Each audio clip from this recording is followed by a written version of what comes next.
S DK Shivakumar ಇಷ್ಟು ಗರಂ ಆಗಿ ನುಡಿದಿದ್ದು ಯಾಕೆ ಹಾಗಿದ್ರೆ ಇಕ್ಬಾಲ್ ಹುಸೇನ್ ಏನು ಹೇಳಿದ್ರು ಕೇಳೋಣ ಬನ್ನಿ.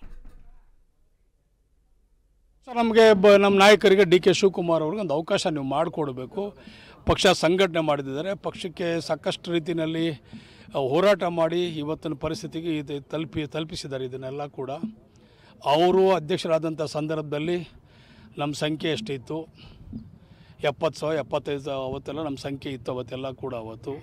ಸೊ ಅನೇಕ ರೀತಿಯಲ್ಲಿ ಹೋರಾಟ ಮಾಡಿದ್ದಾರೆ, ಅನೇಕ ರೂಪುರೇಷೆಗಳನ್ನು ಕಾರ್ಯಕ್ರಮ ಮಾಡಿ ಪಕ್ಷ ಯಾವ ರೀತಿ ಸಂಘಟನೆ ಮಾಡಿ ಅಸ್ತಿತ್ವಕ್ಕೆ ತರಬೇಕಂಥೇಳಿ ಕಾರ್ಯಕ್ರಮನ ಮಾಡಿದ್ದಾರೆ. ತಮಗೆಲ್ಲ ಅದಕ್ಕೆಲ್ಲ ಇತಿಹಾಸದ ಪುಟಗಳಲ್ಲೇ ಬರೆದುಬಿಟ್ಟಿದ್ದೀರಿ ನೀವೆಲ್ಲರೂ ಕೂಡ. ಮೇಕೆದಾಟು ಇರ್ಬೋದು, ಭಾರತ್ ಜೋಡೋ ಇರ್ಬೋದು, ಸ್ವತಂತ್ರ ನಡಿಗೆ ಇರ್ಬೋದು, ಆರೋಗ್ಯ ಹಸ್ತ ಇರ್ಬೋದು, ಸಾಕಷ್ಟು ಕಾರ್ಯಕ್ರಮಗಳನ್ನು ಮಾಡಿ ಇವತ್ತು ಸರ್ಕಾರ ಅಸ್ತಿತ್ವಕ್ಕೆ ತರುತ್ತಲ್ಲಿ ಪ್ರಮುಖವಾದಂಥ ಒಂದು ಪಾತ್ರ ಡಿ ಕೆ ಶಿವಕುಮಾರ್ದಿದೆ. ಅದು ಎಲ್ರಿಗೂ ಗೊತ್ತಿದೆ. ಸಿಎಂ ಆಗಬೇಕಂದ್ರೆ ಬೆಂಬಲಗಳು ಕೂಡ ಬೇಕು ಸರ್, ಬೇಕು, ಶಾಸಕರ ಬೆಂಬಲ ಕೊಡ್ತಾರೆ. ಬೆಂಬಲ ಇಲ್ಲದ್ರೆ ಬೆಂಬಲನೂ ಬೇಕು, ಹೈಕಮಾಂಡ್ ಅದಕ್ಕೆ ತೀರ್ಮಾನವನ್ನು ತಗೊಳ್ಬೇಕು. ಎರಡೂ ಇದೆ.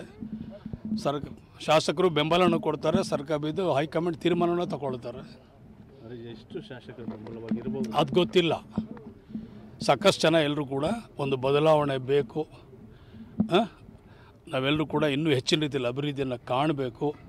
ಪಕ್ಷ ಮತ್ತೆ ಅಧಿಕಾರಕ್ಕೆ ಬರಬೇಕಂಥೇಳಿ ಎಲ್ಲ ಶಾಸಕರೆಲ್ಲರೂ ಒಂದು ಆಸೆ ಒಂದು ತೀರ್ಮಾನಕ್ಕೆ ಬಂದಿದ್ದಾರೆ. ಆ ಒಂದು ನಿಟ್ಟಿನಲ್ಲಿ ನಾನು ಕೂಡ ಅದರಲ್ಲಿ ಕೈ ಜೋಡಿಸಿದ್ದೆ.